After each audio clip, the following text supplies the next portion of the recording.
Nitro Pepsis.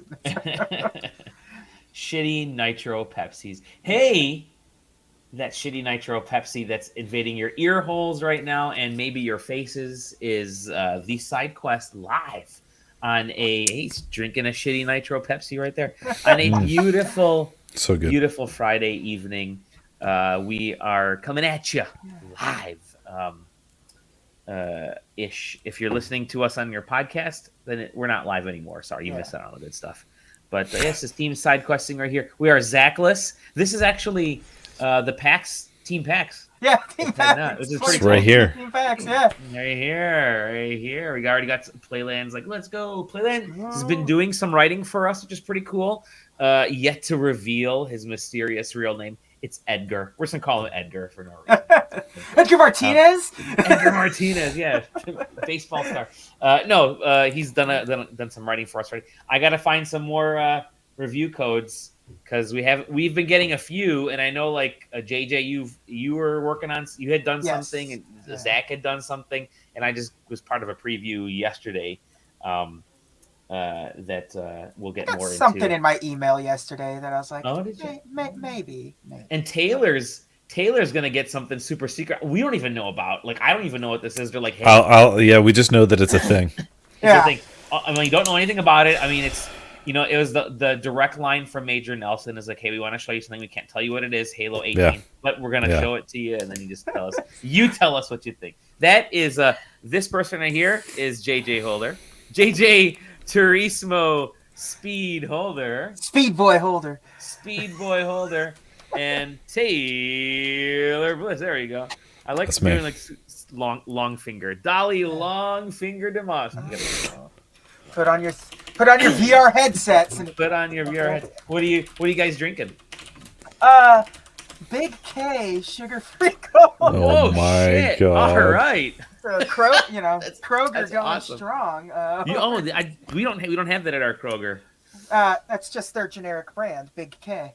I'll have to look for that. Kroger is Fred Meyer here in the Pacific. Yeah, we don't have it here either because we don't have Kroger. So got it. What about you, JJ? What are you drinking? We just. Sorry, JJ. I said JJ. Taylor. I'm like looking at Taylor. I'm like, hey, JJ. My name is Mark. I'm Edgar today. What are you drinking, Taylor? I'm drinking a Stone IPA. Nice. Always. It was on sale at Costco. Ooh, that's a very good adult tip: is to just get your Costco membership or borrow your mother-in-law's Costco membership and go there and clean house. I'll tell you what, buying stuff with a baby, there was like, 2 chickens? Might as well get 2 gallons of milk. And it's just just do that for about 40 minutes until you spend a shit ton of money before you leave. The Costco membership existed for me because that was just the best place to get dog supplies. Sure, yeah, there you go. We walked out and it's like, I mean, he still needs flea and tick medication. Frontline's on sale. All right. Yeah. Definitely. Costco's a magical place. I'm drinking something. I'm doing a little snack questing. I have here's the first part of my snack questing is something that almost spilled that. So I have like 4 drinks here. Something that I'm completely addicted to, and I shouldn't eat this as much as I do. Per one piece, it's 110 calories for each of these things. How you know it's good? Exactly. 9% of my sugar, 14% of my sugar for the day, and I've had maybe 6 of them already in the last hour. All right, you guys ready? These are Dolly's ultimate favorite snack. Twizzlers pull and peel. Oh yeah. But here's my problem. I don't pull and peel. So you can pull and peel. No, you do not just take a bite out of it. I just take a freaking bite out of it. Oh my God. You're like the person that eats a Kit Kat without breaking it. Kit Kat sideways. What? You break Kit Kats? But I do have another bit of sugar. You know me, Mr. FOMO. That if there's a new thing out there, I have to get it, whether it's good for me or not, or whether I'll appreciate it or not. And this time I decided I'm going to FOMO it up, and I'm going to get myself the new Starlight Coca-Cola. I've had one I of have those. I have never been one to fall into the trend of like limited edition soda. Don't mind if I do. I How much like cancer can I get today? it's just never done it for me. Let's try it. I'll be curious to see what you think it is because It's definitely got a. There's a sweet, definitely a sweet flavor subtext over regular. So is this sugar free or no? This is regular. there is a zero version. Oh, there is a zero version. Yeah. It says it's space flavored, so I hope I'm Yeah. not like ingesting. Well, like that's the Is thing. it- Like Is scientists, it strawberry? I forget. There's It's like science says that like space smells of like raspberries and whiskey or something. So which is great because I actually have a whiskey right here ready to go afterwards. Yeah, the whiskey's coming after the beer. I think it's raspberry vanilla, as far as I can tell. I was gonna say there's a little bit of vanilla in there. Yeah. There's a little bit of vanilla in every Coke flavor that's ever been made. It's literally it's their go-to. Vanilla. There's a little more vanilla. What's crazy is that they made a Coke vanilla, as if like that was something that needed to happen. That's not very good. You know, this inspired me. Hold on. Maybe I should go. You know what? I may leave you two for a second. Just a Oh second. wow, it's just me. Hey everybody, it's the Dolly Show. Welcome to the Dolly Show. As everybody goes to get their favorite snacks, I'm gonna eat the Twizzler pull and peel the way God intended it to. That's what I'm talking about. How's everybody doing? For these folks to go. Oh great, it tastes like Pepsi. Thanks, Playland. Listen, in my defense, I didn't expect JJ to leave as soon as I got inspired to go get a snack. Because we're talking about sweet things, and I figured since we're talking about it, I'm a Haribo. Baby. I'm a Haribo man. Is there Haribo Watermelon. I've never watermelons? tried that. Is that good? Yeah, they're all good. I don't. Look at this. Carrot. Such a I disappointing just person. tie it in a knot and throw. I'm such a disappointment. I never do anything as I'm intended to do, as you guys found out last week. Hey, how's it going? You having a good week so far? It's the end of the week. We made it. Yeah, I mean, if I was having a bad week, it already ended by now. It's gonna be real. Should we? Jay, Should I just do the Nitro Pepsi? yes, Oh the my Nitro God. Pepsi. It actually has instructions on it. It tells you to chill it, to hard pour it, and to admire and enjoy it. So Hard pour it immediately right now. He's gonna be bouncing around. Hey, we got. Oh, okay, yeah, sure. Hey, I got the pint glass. We're good here. Okay, with the- smart. We're fucking here with the Nitro. He's doing a very awesome pour, by the way. Just dunks the whole thing in there. Yeah, that's what you're supposed to do, right? That's what you're supposed to do. This is good. I don't know what this is because it even says it's creamy, which I'm not entirely sure if Pepsi should be creamy, but You know what? No, Starlight it shouldn't. Had a little bit of cream soda-ish flavor, like a maybe less. But you know what? vanilla, But you know more what? Cream soda is not. Cream soda is not creamy. creamy. Correct. It's not creamy. So, In all the best ways. so would you like to know what the Nitro Pepsi tastes like? It tastes like flat, cold Pepsi. So, cheers. Bottoms up, everybody. I mean, like nitrous stuff always tastes a little bit flatter than It's CO2. Pepsi. It's Pepsi that you're supposed to like have a head on it. So it's like True. yeah.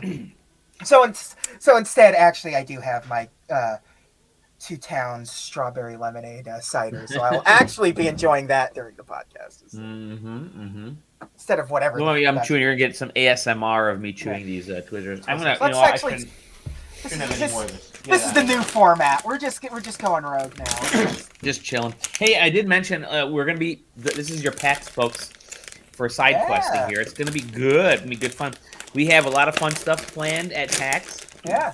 We have a lot of we have a lot of developer friends, a lot of indie friends that are going to be out there. So definitely expect some cool conversations. Well, I'm sure we'll do some podcasts, at least one, depending on how At we're least feeling. one. Yeah. At least one. We aren't going to be trapped in the same room together. Yes. So it's yeah. And And it's gonna yeah, happen. can't help it. Can't help it. Yeah.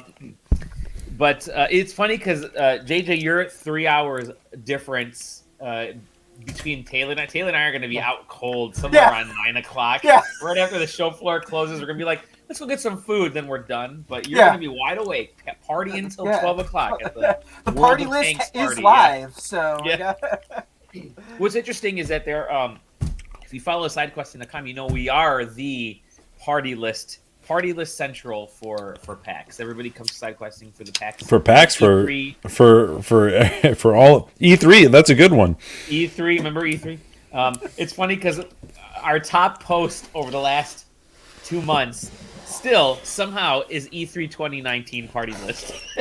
Which is literally because what it is people searching for 2020 or current year E3, and that's all there is. That's all there is. So it's wild. Imagine, Dally, if that's the last E3 party post ever.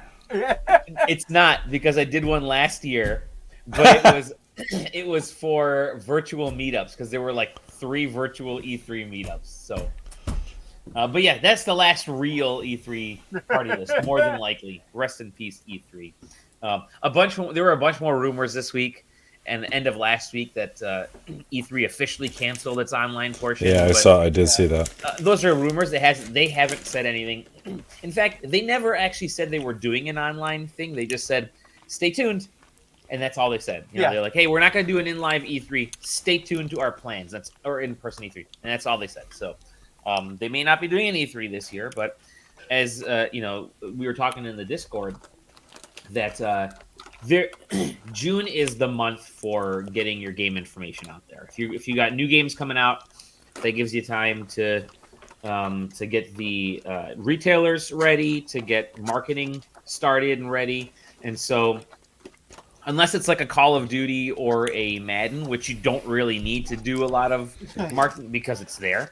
But almost everybody else, especially if there's new games, they get their marketing. And that stuff tends to get the breaking news from Game Informer or IGN, like the casual video game news. Crap. Yeah, I mean the thing about it is that the resounding legacy of ESA and E3 is always going to be press conferences in June into July for the multitude of big publishers and console companies out there, and it will probably last. I would probably wager that it's going to outlast E3. It's going to outlast ESA probably. It's a little easy to say if we end up not getting one at all this year, and it was the last that we already ran into. But it's just too good. I mean, summer is usually a drought season for game releases.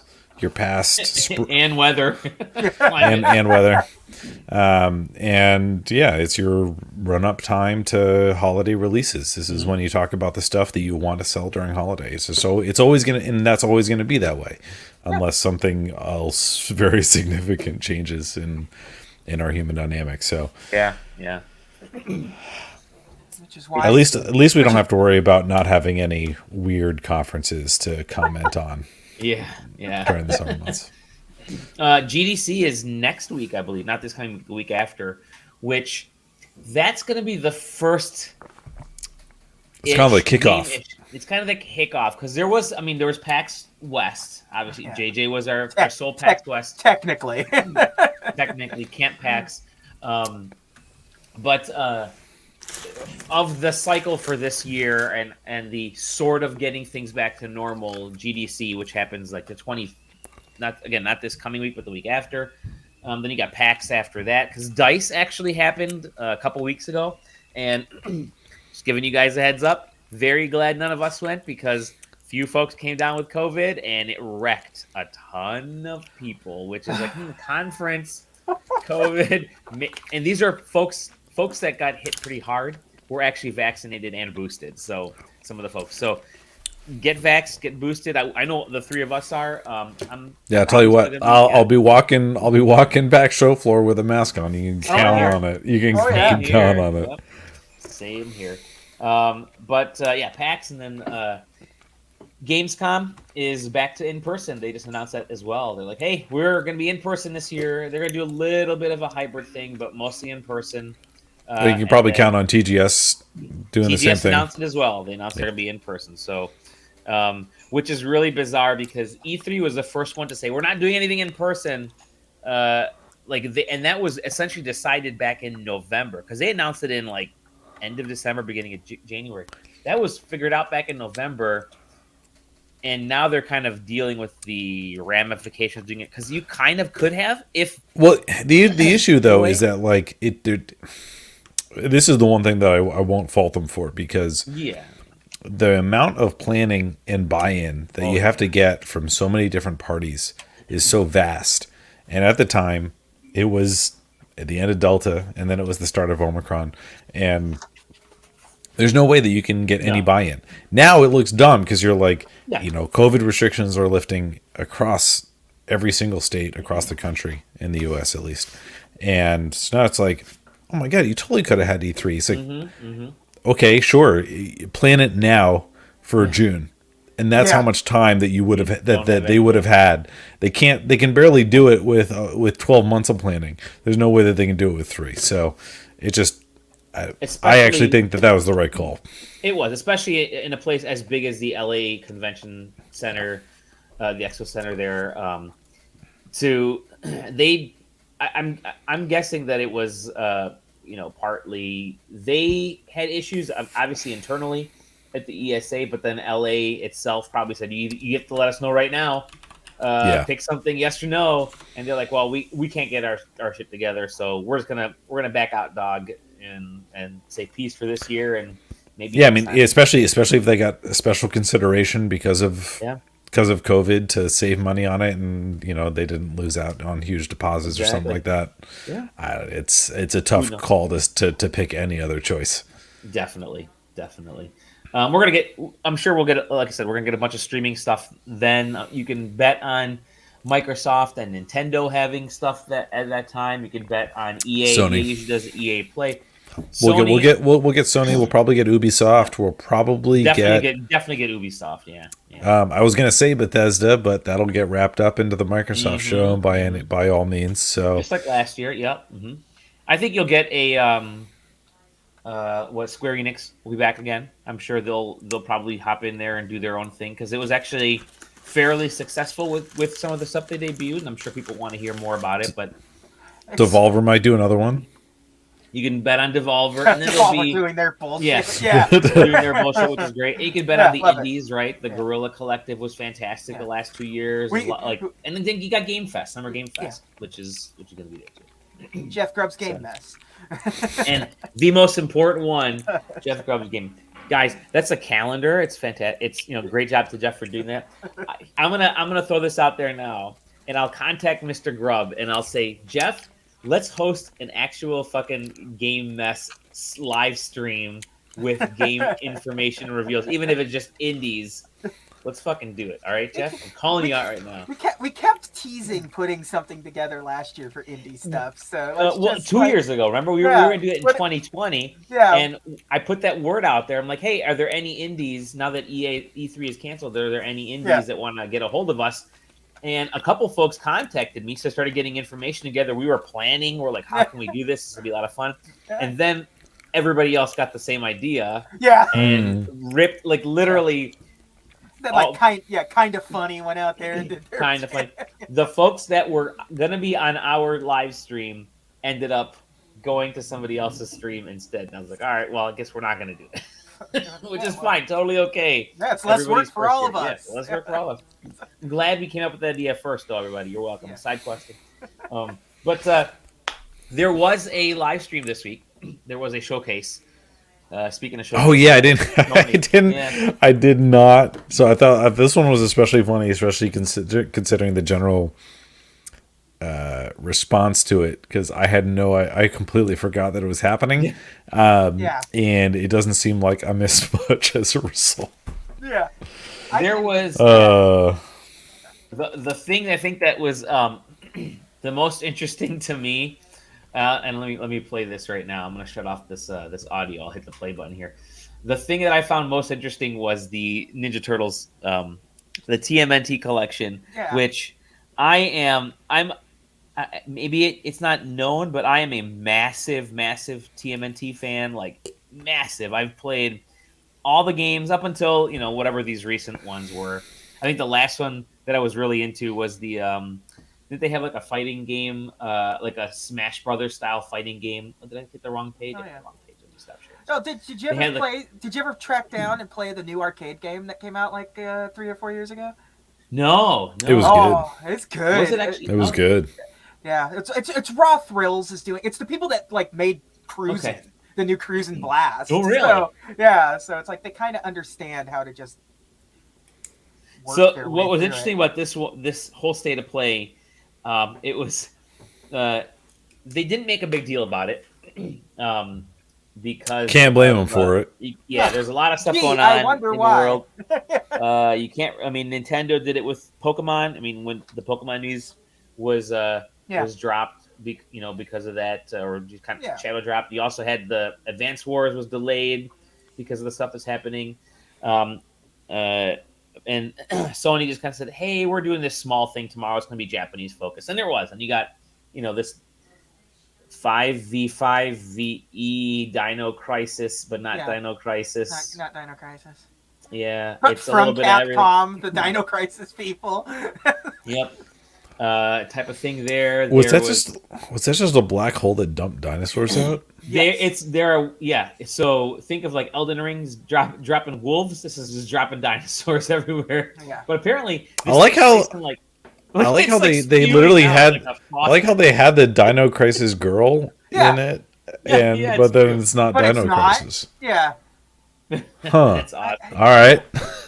Anyways, it's like class. I hate to say class-based warfare. That sounds horrible these days.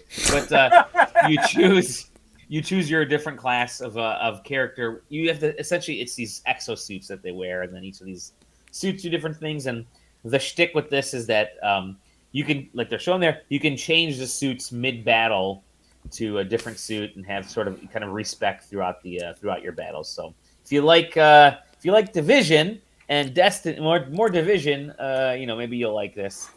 This has like World War Z, but dinosaurs, where it's just we're just gonna swarm a bunch of dinosaurs at you. And what's that game where you just like kill alien bugs?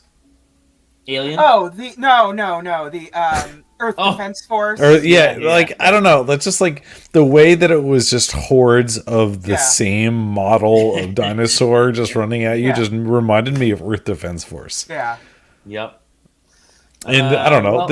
I'm just looking at this trailer. So I did not see this trailer. And that it looks so dumb. I'm going to be perfectly honest. It doesn't look particularly fun. Like, none of it just seems like...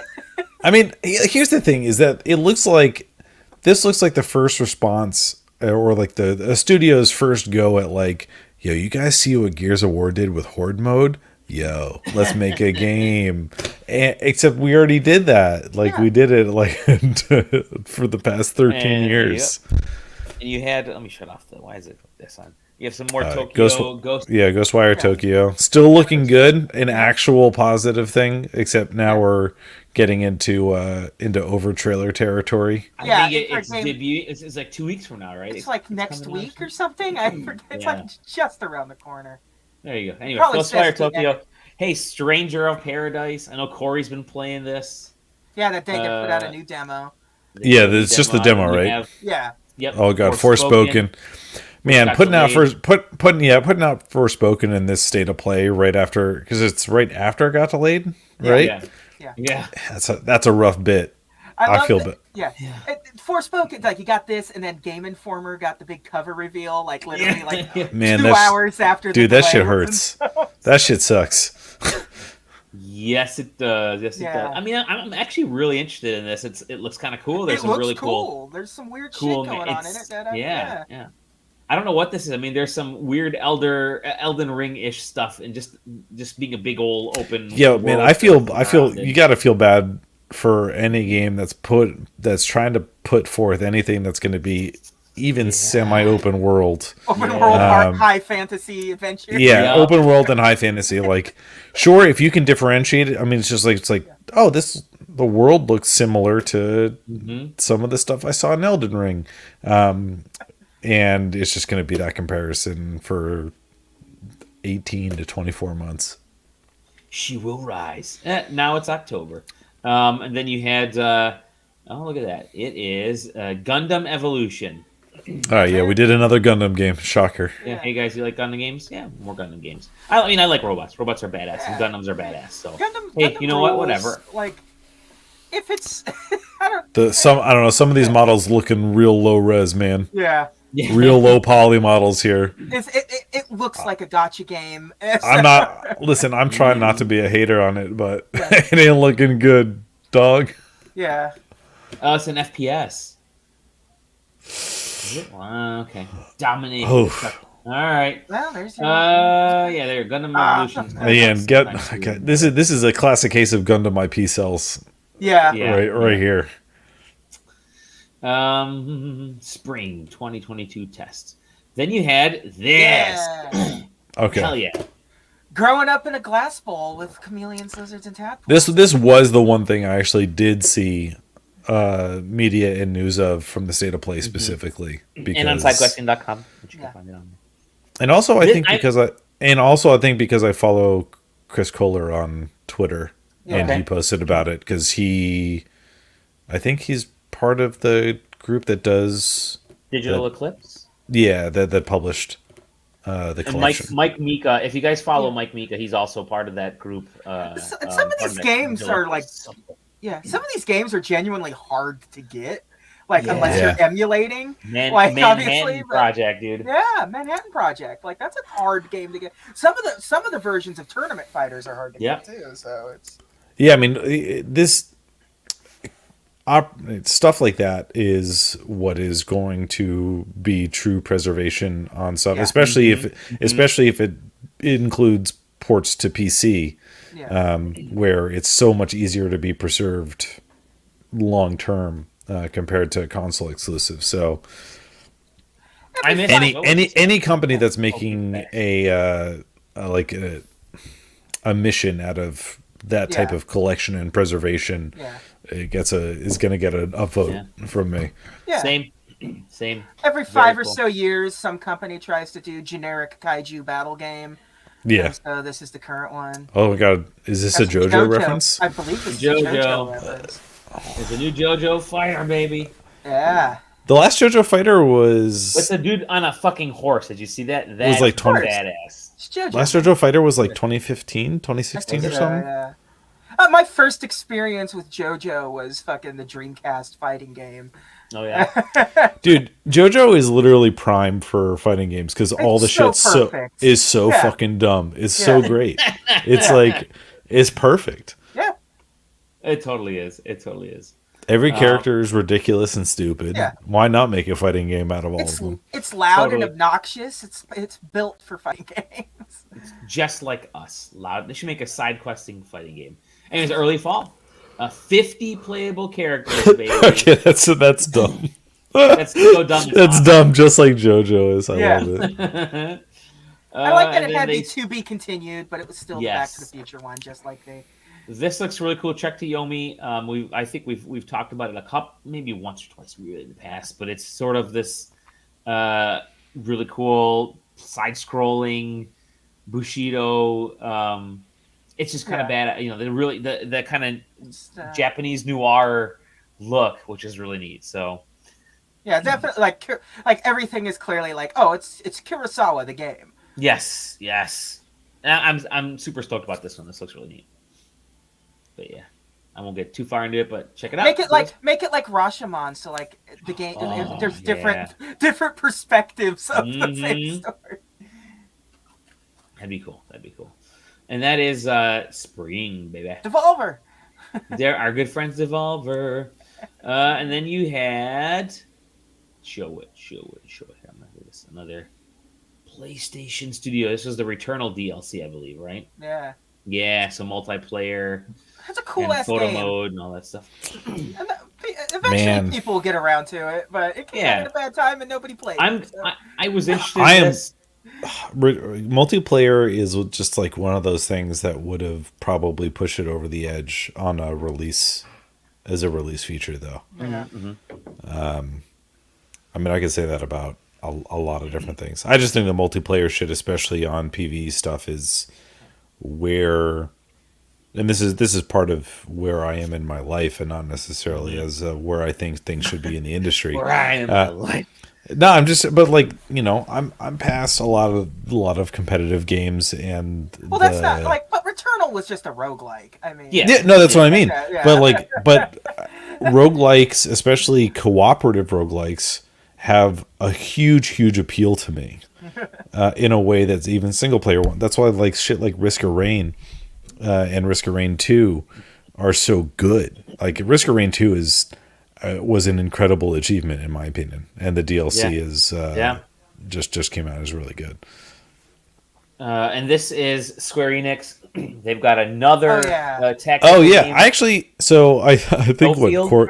I think Corey was shitting on this or said something negative about it. Go figure, Corey saying some shit.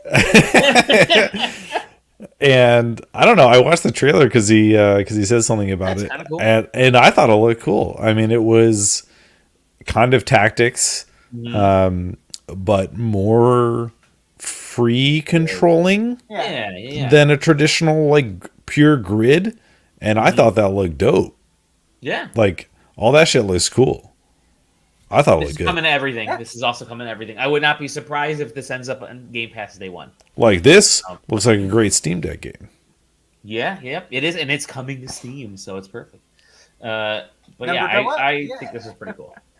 I don't know. I just love talk about it a little bit too. But, the isometric stuff, the way that when they semi zoom out and people like the pieces are placards. Mm-hmm. Like actual board game pieces. Yeah, the board game pieces, the whole kind of this big political war game type of thing. It has a very visceral aesthetic that it looks like it actually sticks to, which always resonates to me. Sweet. And that dragon looked like it had a wig on, which was kind of badass. Check it out, right? Let's see. Listen, respect the hair game. Dragon has hair. Look at that. That dragon's got hair. Awesome. That dragon had a part down the middle. Diofield Chronicle. Do we know who's making it? Oh, it's Square Enix. Okay. It's Square, but it's I don't know who the actual developer is. Who under Square? But this is also Square Enix. Yeah. And this is was it Valkyria? Valkyria something. Oh yeah. Something. To differentiate it from Valkyria Chronicles, they gave it a different name. Valkyrie.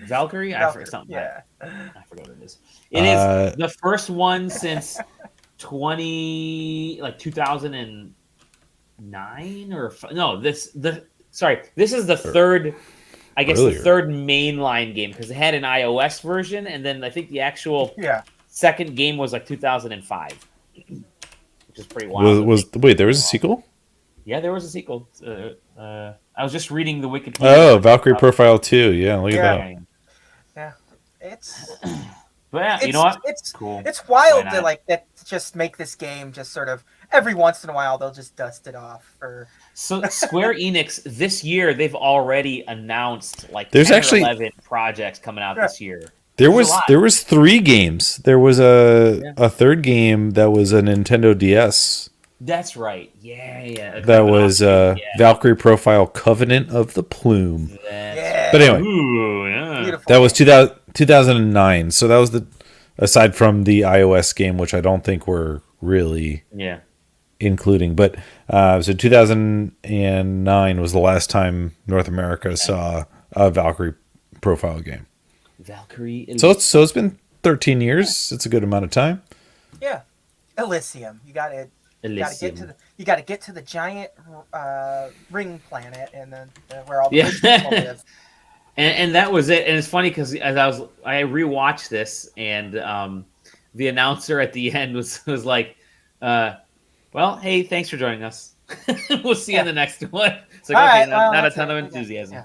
Yeah. I do imagine that, because they had to make these last second changes with some of those release dates, that kind of threw things for a loop, and we're still waiting for the actual big PlayStation State of Play. Like, they got to have like a 45 minute one at some point that they're going to be coming up with. They haven't had one. When was the last time they had one? In September. I mean, but it wasn't like giant. Yeah, but... we're with now that Horizon is out.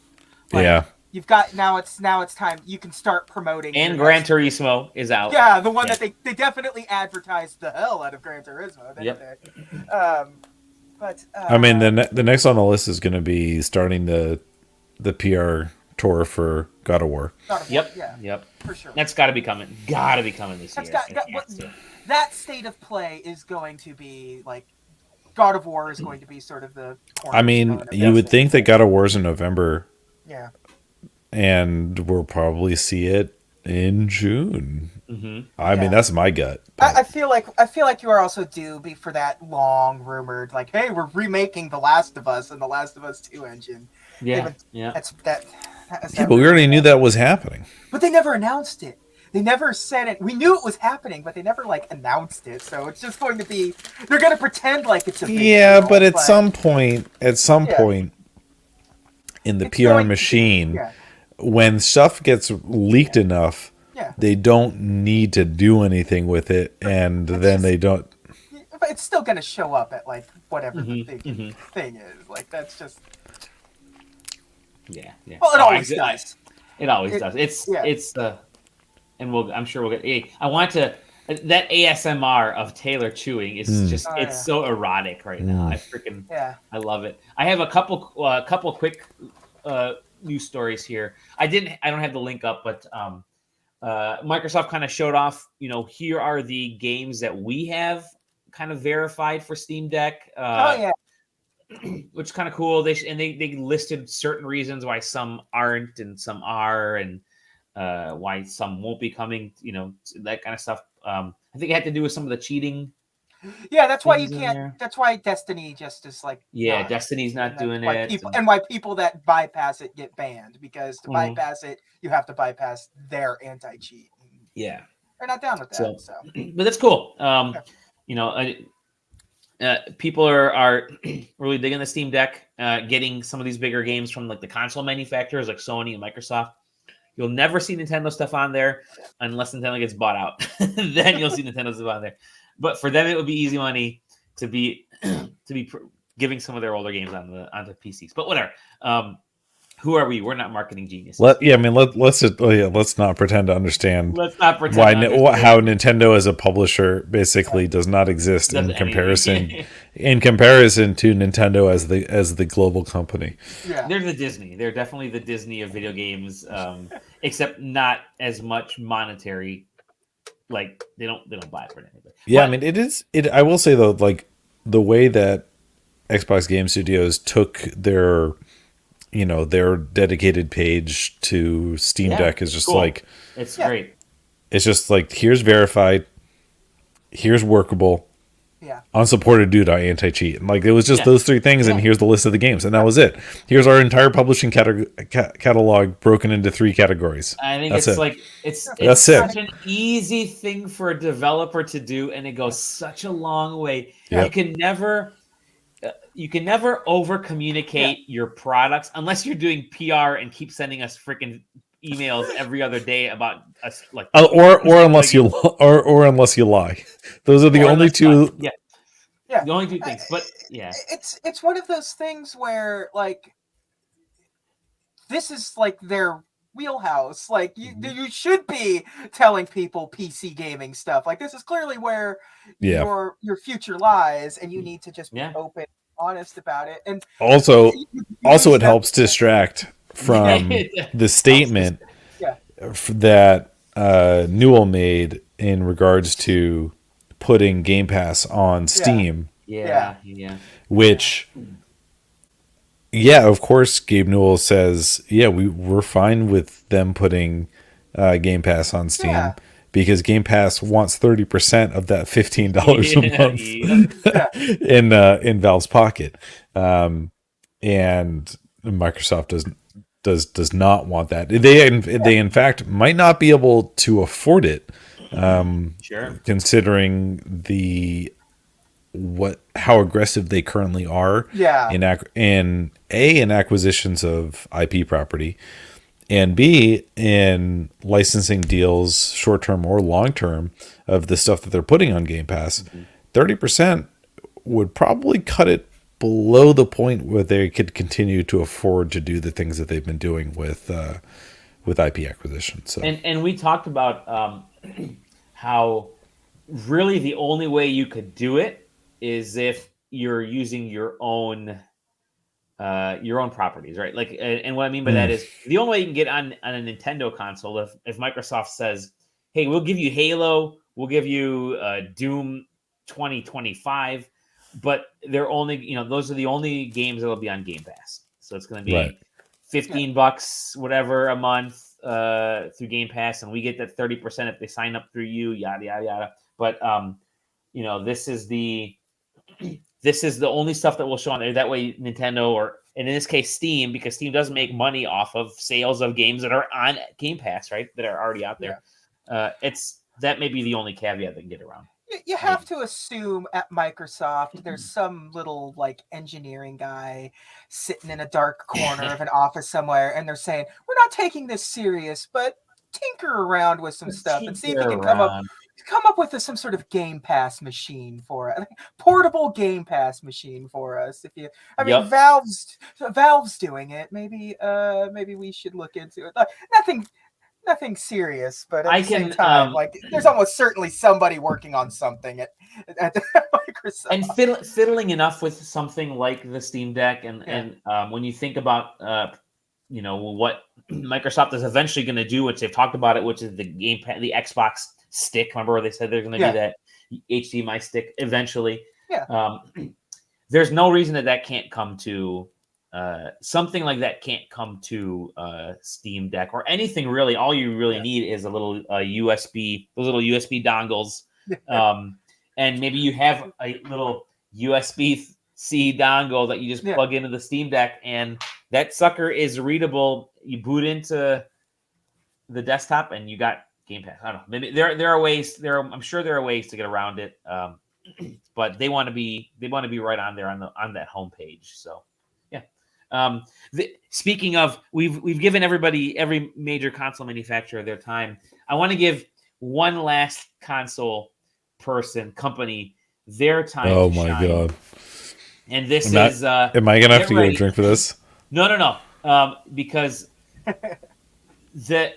Taylor, the next time we're gonna make a trip out to the West Coast, so JJ can take us to Nintendo World. Yeah. Now officially opening 2023. I was worried that this is going to be in a television segment. No, this sucker doesn't exist, man. Here's the Amico news of the week. Yeah, here's the Amico news of the week. Give me the Amiibo news of the week. Yeah. But anyways, they've officially were they already building this sucker? Oh, it's been it's been under construction for quite a while. They've never announced it. Universal's been doing this weird thing lately where they've been doing construction without saying anything about it. So, in Florida, they were building the Velocicoaster, which was a Jurassic World roller coaster, and it was just there. You could see it getting built. Everyone knew what it was. They never announced it. Never said a roller coaster was being built. It wasn't in any promos, but it was just there. And it was sort of the same thing in Hollywood with this. It was there. We saw where it was being built. They never said anything about it other than it's coming. We're doing it on both coasts. And that's it. It was never The promo cycle for amusement parks is so bizarre to me. It's fucking because there's a very super enthusiastic following for Those no, there. I mean, there is. I mean, there's. Do you not know who I am? JJ, listen. I don't even live in California, and I had a season pass to Disneyland. I mean, come on. I know. Yeah, but that's because I mean, I attributed that to being to you and your Disneyness. No, it's not theme parks. I love theme parks. I will go. Oh, I mean, sure. But anyway, there's an extremely passionate following. So like, it's just weird to not take advantage of the people that care so much about it and PR to it them. I know. It's like Disney is really the only people that do that. And it's unclear as to it's unclear why Universal does it this way, but they always do it this way. And I guess because the other thing I'm thinking about is that you also have like the coaster people, like even the smaller subset is people that are just like, yeah, we follow all of the different coasters that ever get built in the country and follow them adamantly. And we're like, because like photos of this shit always leak. And whether it's like satellite photos or drone footage, like it always leaks inevitably. So it's just weird not to talk about it and take advantage of the press. Not at just all. Like, it's so wild. Yeah. Let me ask you guys a question. If there have been other gaming properties that have turned into theme parks here and there, what gaming property would you want to see in some theme park form? As a dedicated theme park? As a dedicated theme, like Super Nintendo Land is all Nintendo stuff, mostly Mario, or like a subset land, or a subset, in like Universal, or like fucking Disney buys some fucking video game, buys Nintendo. I mean, like, not to hop on just because it was Mario, but honestly, you could do some really cool shit with Sonic. Yeah, you could. Just because of the verticality of what Sonic games always were, and the aesthetic of Sonic. Yeah, I mean the aesthetic of Sonic, it just works, man. Oh man, what like? There's really, because like Nintendo is kind of it. Like that's the one that I would hear the most about. I mean, except think about Halloween time and then make a Soulsborne section of an amusement park. They really should, because this is why Zach should have been on. Universal does those haunted houses for like properties, horror movies and stuff, and like a Souls like at Hollywood Horror Nights would be sounds kind of sick. Yeah. You know what? Onto that point though, a whole PlayStation theme park, and by that I mean. Like you have Gran Turismo races. Like it's like that Astrobot thing. Where you're like the history of PlayStation. Yeah. But you get to play like some of the best. And I look back at like the PS1, which just had some awesome games. Like you could have a Final Fantasy section. Yeah. You know, which would be like a little mini Square area, but Final Fantasy / Kingdom Hearts. Square really would be like the company you would want to like be involved in the theme park. Yes. But like, PlayStation theme park, because you get the Gran Turismos, you get the Metal Gears, they can pull like IP from other companies, drop it in there. None of them are actually PlayStation IP, because I don't know, maybe I don't know if a God of War section would be cool at all, but like a PlayStation area could be kind of badass again, because I would race like a Gran Turismo race course could be kind of cool. It would just be like a test track at Disney World, but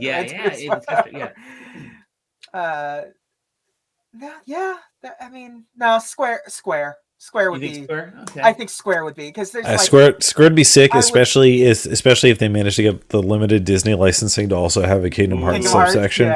But that's the thing, like if they did it, like if Square like just chose like Final Fantasy 14 as the concept and did like the Galaxy's Edge Star Wars thing, where it's like, that'd be so cool. You're gonna go in here and the entire thing is going to be like as if you're there. All of the characters have to talk like it, all of them, but you exist in that world. That world of like Final Fantasy. Steve Flynn knows that jumping flash roller coaster. Heck yeah. Bubsy 3D experience. Yeah, Bubsy 3D. A Sega park in general, a Sega park could be kind of cool. With like Sonic and no, you know what would be the coolest Sega thing would be like one of those like dining show experiences, but it's Yakuza. Oh my god! God! Yes, they just got rid of all their arcades. That would have been. You know what? It's wild to think like there's not like a single game property that you would want. It's not like you're going to say, I want the Dragon Quest one. You do want kind of a publisher or a platform holder. Nintendo is the obvious one because they have so many IPs that are like, and they're all have like Zelda posters out, but it's like an extended. It's like the MCU. It's just like the Avengers campus. But, it is California Adventure. It's just like Square Enix by itself could be really cool to it may not be giant, but the idea is I think is pretty strong. I think honestly, Sega could have some really cool stuff. I think Capcom has enough diversity. Capcom could have some cool stuff in their library to be able to do it. Yeah, if you can have the whole Exoprimal section. Exoprimal. Vanquish. We're just gonna ignore Street Fighter, Monster Hunter, they're popular shit. We'll just ignore that. Resident Evil, nah. Resident Evil Haunted Mansion, yes, duh. Like Mega Man.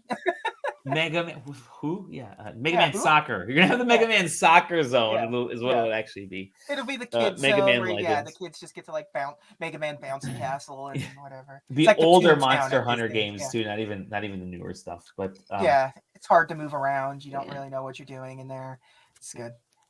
I kind of like it. I like that. Well, we got time before any of these get built. I'm gonna try to win the lottery tonight. Did I play the lottery? I don't know. Maybe I did play the lottery. It's too late to buy a lottery ticket. But we can play games right now at least. Kinda. So, and we can watch movies right now. And we can read comic books. So I figured, instead of just being like, give me a list of all the games you're playing this week and spend 15 minutes of each one, which is what we typically do. We decided as a team, like, let's just make it a little more casual and just like, maybe you're not playing like 10 games. You're just playing like the same, like Taylor, you went through the whole Final Fantasy 14 phase where you were playing that sucker for like 4 weeks straight, and you gave us your weekly updates. I did the weekly updates of Octopath Traveler and Bravely Default, and I felt like I had to talk about like 15 different things. I could just talk about those wonderful experiences. And I figured, let's just talk about like what's cracking. What's cracking? Now, obviously, we're going to have like they're going to have times where we have reviews to talk about. Yeah. Specific reviews. We're going to do those. We're going to do those here too. But right now, none of us have anything that we can really worry about talking review-wise at this very moment. So I figured let's just talk about whatever. Could be a game, could be a movie, could be a book, could be whatever. We're all playing stuff. We're all watching. I mean, let's pick one thing and go from there. So whoever wants to go, feel free to tell me what. Tell us. Share with us. We have to look directly at Dally. Look at me. Yeah. I mean, I'll start because I'm gonna keep it close to home because I've done nothing other than play Elden Ring. Dude, okay, go ahead. Because I got some cool stuff that I've been kind of thinking about for Elden Ring. And I don't know. I mean, I don't know if I really illustrated it as clearly as I needed to last time. I've tried to play a couple of Souls games, and I think that they're bad. And Elden Ring is almost that, but avoids it with what it became, and became as a result good. And I mean, it's just, if this was, what I like to think about is imagine that they made Elden Ring first, ignoring technical hypotheticals about what that would have meant, right? They made Elden Ring first, and then they're like, okay, and they make Dark Souls 1, 2, or 3 afterwards. Those games are shit. I mean, not literally, but just like by comparison, they lack vision, lack opportunity, and are not what a mass market wants out of a game. And NPD shows that. We just got NPD numbers for last month, right? And it only had 2 days of Elden Ring sales, which shows it as the top year-to-date game for 2022 thus far. 2 months, but yeah, correct, yeah. Right, which is only 2 months, so which is limited. Huge, but it goes against a couple. I mean, it goes against Forbidden West. It goes against every other game that's been selling through January and February. And it was only on the chart for 2 days. Yeah, that's awesome. So it pushed a lot. It will probably track to be top Top three three, for probably. this year, most likely. But yeah, I don't know. It is a triumph of game design evolution from a individual publisher and developer that made one game repeatedly over and over again. over and over again. I mean, it's that's kind of said it it's really cool stuff. And you know what? What's interesting is what we're doing right now, and what all I've been seeing on Twitter, all we've been seeing in our Discord, people talking about the game. Yeah, and it reminds me. I sorry to hijack this, but this is like totally in support of like Elden Ring right here. Every few years, we get some. There's usually some big event, right? 2 years ago, COVID hit. We had Animal Crossing. All people talked about for the year. Not because maybe not because that was necessarily a great game, because Animal Crossing is Animal Crossing, but there is this incredible social aspect. It captured so many people's attention simultaneously, exactly. and encouraged discourse about a singular topic amongst or between demographics that, you know, whether or not they would have intermingled before or not is questionable. But yeah, I mean, just like and it helped take our mind off of stuff. Yeah, I don't want to say it brought those people together, because I don't necessarily think it did that, but I mean, it created like this collective consciousness of we're all focused on this currently, even, you know, in a lot of cases people are talking about it, but they don't need to all be aware of it and focused on it at the same time. And I think that's the case. So that's what I mean. That's what Animal Crossing was, right? That's what I think Pokemon Go was the one maybe before that in 2016. Yeah. When because that's when phones and augmented reality and people trying to get outdoors, and we were right in the middle of just a horrible heated election and all the kind of craziness of 2016. It was it was the perfect time distraction. It was a perfect time distraction to get outside and stretch. And I think Pokemon Go did it then.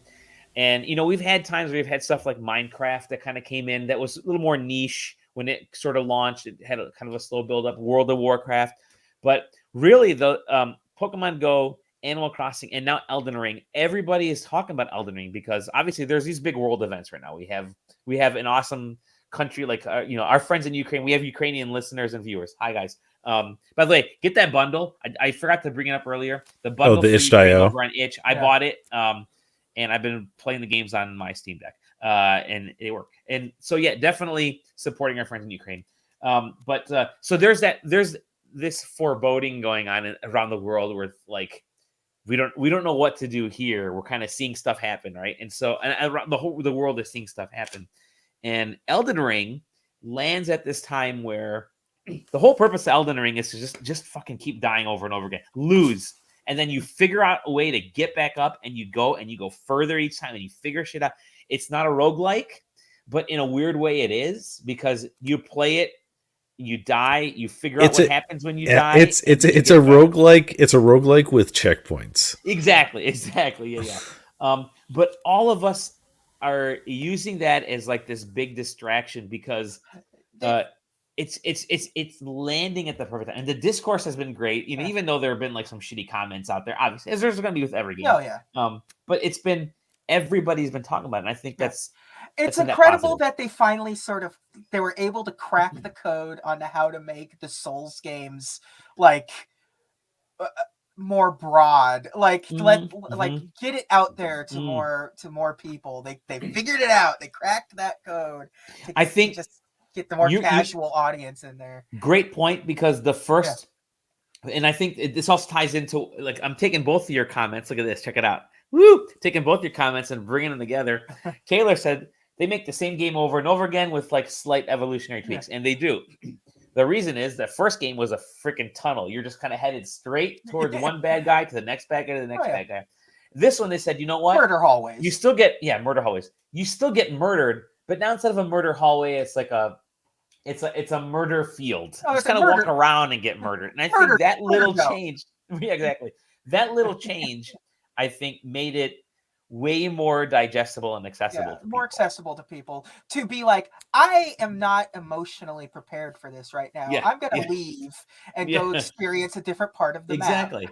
Yeah, and like I said, the biggest thing is the kind of checkpointy feeling. Not and they had it before with bonfires in the Souls games, but like I don't know, it wasn't the same, because like the bonfires were like, you know, you were going from left to right, and you know, you hit a bonfire, you hit a bonfire, you hit a bonfire. So like if you got close to the next bonfire and you missed it, you just went back here. And now it's different, because instead of just going from left to right, and if you don't keep progressing to the right, you're not achieving anything. It's if you get to this, you know, now there's sites of grace. And so if you get to this side of grace and you're like, okay, I want to keep going, and you hit that wall, you're like, okay, well, now instead of saying like, okay, well, what do I do? It's, oh, well, hold on. Now it's up and down and all around. And I'm just going to go find some shit instead. And the, you know, there's go ahead, JJ. For some reason, giving you that sort of 360-degree movement on this map, dude, adding a jump button. Adding a jump button. Cannot be undersold. The dying, and also like, you know, the SSDs and stuff help a little bit too. You don't feel particularly bad about dying, as you don't feel as punished by it. That like, because like with the other Souls games, it was just like you felt punished by it because you like, I know what I'm doing. I'm just going to keep hitting that wall until I bust through. And sometimes it becomes such a grind from time to time. It's just another death. Like, I was so fucking close, and now I have to go back and go through it again and go through it again. And now this time it's like, you know what? Fuck it. I'll come back later when I've either leveled up or experienced something else, or just I mean, sometimes it's just abandoning frustration, but being able to abandon it and actually accomplish something else. Like before, it was you abandon frustration, and what do? Like you farm some random enemies or some shit. Now it's you abandon frustration and you actually have something else to experience, not just to achieve, like you accomplish something when you do something new. And you're getting something done. Like just you going on a you still get to you still accomplish something. It may not be your initial goal, but you accomplish something that is going to help you and help the game in some way. And what's cool is that like every little side area, because there's little underground areas, there's caves, there's all these kind of like mini dungeons all over the map. There's also open area dungeons, I would call them, to a degree, and everything awards you either a shit ton of EXP, which are runes from this game, a weapon, a talisman, like some sort of gear or currency to level up. Like it always gives you something, no matter what. So anyway, but yeah, and it is nice that you still get the like bullshit of like, oh, by accepting the hug, I get a -5% health. So fucking stupid. Get hugged, lose 5% of your HP, and you can use that item to gain poise. You're like, all right, I don't know what poise does, but all right. I mean, poise. I do know what poise does, but at the time when you do it, you're like, I want to hug the lady, and then you don't know that. You lose 5% of your HP, and you get an item that increases your resistance to getting like staggered, basically. I hug everybody. So I by the way, there is story elements there's story elements that only progress if you hug her again later. Oh, really? Okay. Yep. So if you're like, I'm never hugging that lady again, she stole my HP. Well, guess what? If you don't do it, then you miss out on story. And from what I'm reading, apparently that's just how Souls games are. So I guess that's one thing that hasn't changed. Got it. Souls games, baby. And I love the discourse around this. I'm still enjoying my time with it. I laid into it. I want to say laid into it. I made the point that when we spoke last week this is not going to make you everyone always says this is the one. This is the one that's going to turn you into a Souls fan. This is not going to turn you into a Souls fan, but this is going to turn you into an Elden Ring fan. Yeah. And I think that's Elden Ring 2 is going to be even better if they continue this. So it's not going to make you a Souls fan. They could, because I think that they built an actual world that is interesting enough to be like, do we got something here? Yeah. And they got George R. R. Martin is working on this part 2 already. Yeah, I'm sure. But at the same time, like, people are like, well, wait till you go back to like Dark Souls 2. I'm like, I'm not fucking going back to Dark Souls 2, my man. That's okay. But that's okay. There are still and like for real. Yeah. Can they just make like the next Bloodborne? Can they just make the Bloodborne game like the next one just this? Like, cause I love the aesthetic and everything about Bloodborne except for the game of Bloodborne.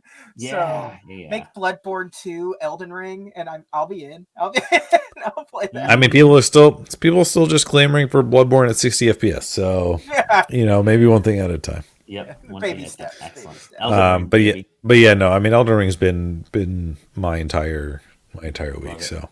I mean, I find it hard to believe that I'll be at under 100 hours by the time I finish that game. It's huge. Hey Taylor, did you ever play Guardians of the Galaxy? I don't remember. I didn't.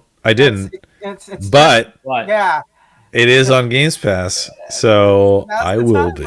Now's the time. I probably have anywhere between 6 months to 12 months before it leaves Games Pass for me to finish it. So no, I was gonna say about Elden Ring. You mentioned you're gonna have at least 100 hours. As I've said in the past, I'm probably never gonna beat this game. Not because I can't. Because challenge is one thing. I don't mind challenging games. I mean, I played Metroid. There are definitely some challenging ass fucking fights in Metroid, especially when you ratchet up to like harder levels. Yeah. In Metroid Dread, but because I'm okay being aimless in Elden Ring. I'm like, all right, the light's pointing me this way. You know, fuck it. I'm gonna go the other way for about 45 minutes to just explore, get murdered by bears. As long as you get what you want out of it, you've beaten it for as best as you can. Yep. Like that's. I've gotten far enough that I want to beat it. So it's good. It's good. Hey, JJ, what have you been? What are you consuming? What do you want to talk about? At first, I wanted to talk about comic books, but I haven't read all of my stuff yet. So I'll say comic books. What are you reading? What are you reading actually? By the way, obviously Saga. I think right. Yeah, Saga. They just relaunched it. There's 2 new issues out. But it's been good so far. Cool. This week, the new Punisher launched. Oh yeah, the new logo. With the new logo and the new sort of status quo for Frank Castle, which is really kind of interesting. They did something weird, like he's like with the hand now, hence the new logo. That's what that logo. Okay, I was curious. Yeah, and it has a twist at the end of the issue that is wild, especially for sort of Frank Castle lore. I don't know if I should spoil it or not. Why would Frank Castle be with the hand? They're explaining that stuff as it's going along. Okay. He's sort of become because listen, I'll just spoil it outright. Go ahead. They've basically given him his wife back. Okay. Because what created Frank Castle that would make him join anybody, I think. So the big reveal is the hand were able to give him his wife back, so now he's basically the executioner for the hand. So we'll be interesting to see where this goes. I can't imagine it lasting very long, so this new Punisher logo isn't really long for this world. It'll probably be around for 6 months and then I was gonna say like 6 issues and then he ends up turning on hand or some shit. Yeah. There's like a great, I don't know if it's a documentary or what, but there was a great podcast. I know there's a couple podcasts about kind of what's happened with the Punisher. Yeah. What's happened with the Punisher logo. Like the actual like Punisher skull logo and how that got kind of appropriated and by the people that the Punisher is killing. Exactly. Or the people using the Punisher logo. Yeah.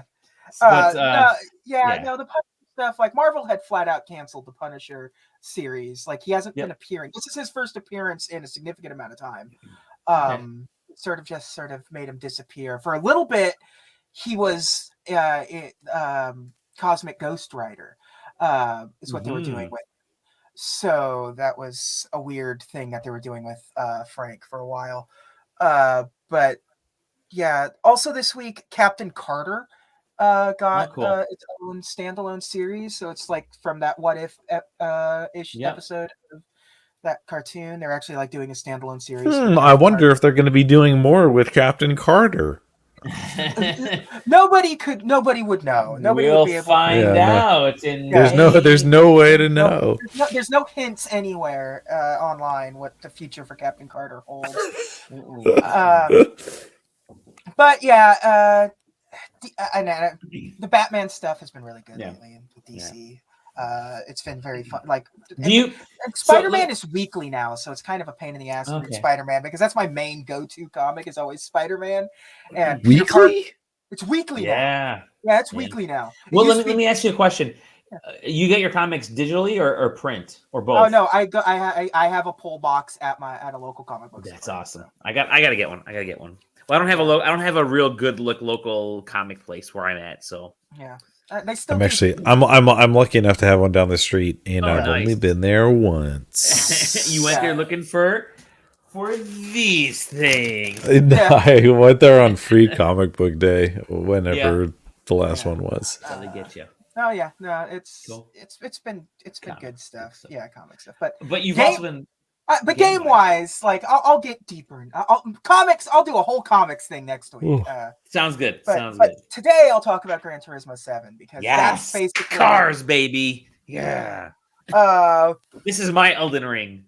It is the Elden Ring of car video games. Gran Turismo 7 is the Cadillac of Gran Turismo games. This game is so fucking good. It is incredible from every aspect. It is taking Gran Turismo because Gran Turismo Sport was an experiment that failed. The sports stuff is still, it's like now it's just a part of this game. It's like a map section. You go there's the sports section. Everything about this game is exactly what like you and I want from a Gran Turismo game. Sweet. It has all that Gran Turismo bullshit that you love. It's got the license tests that everyone complains about. It lets you you can control every little nook and cranny of this fucking game. From like I wish I had the screenshot. A buddy was telling me a funny story about he and one of his friends were playing online and how they did a little bit of trolling because they set up a race where after 2 laps it would put on the most severe weather that it supports for races. So here's the thing with that. So when you create a race, you can do that. So you can actually choose when the rain comes in, and the most hardcore option is torrential. You can have a torrential downpour, and you have a weather radar and everything. But when you set it, you can set the weather to start rolling in at specific points in the race, which is really fun to do because if somebody goes out there and you go out there, it's bright, it's sunny, you're in fucking race tires. And next thing you know, this torrential downpour comes through. You're in race tires. You didn't pit to put fucking rain slicks on, so you cannot control your car at all. When this rain comes in, the car becomes unmanageable. Everyone starts spinning out and stuff, and it's a beautiful game. So he was telling me about how like for 2 straight laps they would just be behind the whole time. And I guess theoretically they could have done race tires and then pit, but maybe maybe he and his buddy just enjoyed instead just letting them get ahead, and then just like for the last lap nobody could control their car at all. They're in all weather tires, and then boom, they would just literally come behind and win every single race. And I find that absolutely hilarious. It's beautiful. This game is absolutely stunning. Sweet. It does this thing. Okay, so when you boot up the game, it does this thing where it asks you, do you want to prioritize frame rate or ray tracing? And Oh. what they don't, Mm-hmm. what that thing isn't telling you is that has absolutely no influence on the races themselves. Really? Oh Oh. yeah. That Well, is, yeah. Okay. it is Interesting. only, it is only for the replays and And like everything else. the photo Ah. modes and everything. So when you choose ray tracing, it locks it at 30 frames per second in the replays, but you get genuine ray tracing on the Hmm. cars and everything. But if you choose prioritize frame rate, you get 60 frames per second on replays with just your typical um, reflections and stuff. So So it really depends on, are you taking photos or are you taking video? yeah, exactly. Um, so I just keep the ray tracing on because it makes for beautiful, like when you're in the car dealerships and stuff, looking at the cars It and looks really taking good. it looks beautiful, absolutely. The way everything is just so the cars have like real paint on them. Hmm. Like it has like if it's like a metal flake, it has like the paint layer, Yep. the metal flake, and then a clear coat. And the cars are like not only are they like reflecting other cars and stuff and lights and stuff off of them, but it's like reflecting itself even like for certain corner panels and stuff will like cause cool reflections and different materials matter. Like if you go on like the interior mode and you're looking at the seats and everything, like the leather and then like the vinyl and like fabric stuff, like the light that's reflecting off of it, all diffuse light like correctly. This is on PS5, obviously for me. Uh, it's just from as an aesthetic standpoint, it is the most beautiful. Like Forza Horizon 5 looks beautiful, but it has nothing on this. Um, Mm. it's a consistent 60 frames per second in a race. It really only dips once in a while, and like the hardest problem, I think, Digital Foundry did like what's the worst case scenario they could do, and it was like full pack of 20 cars, back of the pack, torrential downpour at night, so all the lights are on, and it makes the fucking frame rate go to like low 50s. But that's like worst case scenario, and it's like so random that being an issue will never really be an issue for anyone. But like even in hard rain, you really don't get performance dips at all. This game is insanely polished. It's probably one of the more polished games. I haven't had a single fucking problem with this game. I haven't had frame rate drips. It hasn't the dips. I haven't had like it hasn't crashed. It hasn't had any sort of like weird geometry, weird shit. It's running perfectly. It's clearly running off of the Sport engine, which is fine because Sport, after all the patches and everything, was running really good at the end of its life cycle. But it's just, and you get so much control over everything. I posted the screenshot where of like my car, and it just has like all of these things that you can adjust. Like you want to adjust each individual like downforce. Do you want to change the camber? Do you want to change your tires camber? You can, of course you do. But the only negative thing I will say about it, now I got the big expensive version, so I was given a lot of money out the gate. I think 1.5 million credits Okay. out the gate with the expensive edition, and some high end cars out the gate too. So I don't have to work as hard to get the cars, but because of the microtransactions that they've done in this, so the microtransactions work where you just pay real money for credits. That's how it is. You can earn those credits, obviously, but they've by doing that they ruined the grind because Oh, really? the Gran Turismo way was always just sort of like go into Sunday Cup and just like grind some races to get some money or like set up a race with like I'm going to do this at high speed ring. It's going to be like 99 laps and I'm going to get 100,000 credits or something, or whatever. But the cars now, but like you just keep winning cars and then you sell the cars for credits. Cars that you win or get gifted, you can't sell. Which is a bummer. So you really are just earning money from races now. And they clearly want you to think about it because the money comes in a lot slower.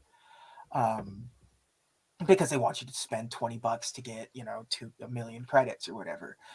I think people are showing like you can spend upwards to like $100 or so on a single car if you really wanted to in this game, which sucks. Real money, real human being, real people money can. But outside of that, everything about this game is exactly what I want out of a Gran Turismo game. Don't get me wrong, I love Forza. I love Forza Horizon. But it's a completely different experience for me with Gran Turismo. I want to get the nuts and bolts of it. I want to feel like I'm getting a race team, like I'm doing something. It is important. I need to know what tires. What's the prize of your garage right now? Of my garage right now, it's not fair because like the cars that you get with this are like the old like Celica, like the classic Celica Gran Turismo fucking race car. Like that's probably the typical. I really love my Stingray that I'm using right now. True. Yeah, it's true. Like the Stingray I'm using right now, I've kind of got tuned really well. Cool. To do because they do this thing. They kind of create a single player situation where it's not just doing races. You've also, they have this cafe that you can go to, and the cafe has menus, and the menus are missions basically. So right now I have to complete these cars races. And coffee, baby. Yeah. So right now I have to collect. I'm doing a Camaro one, so they're making me do.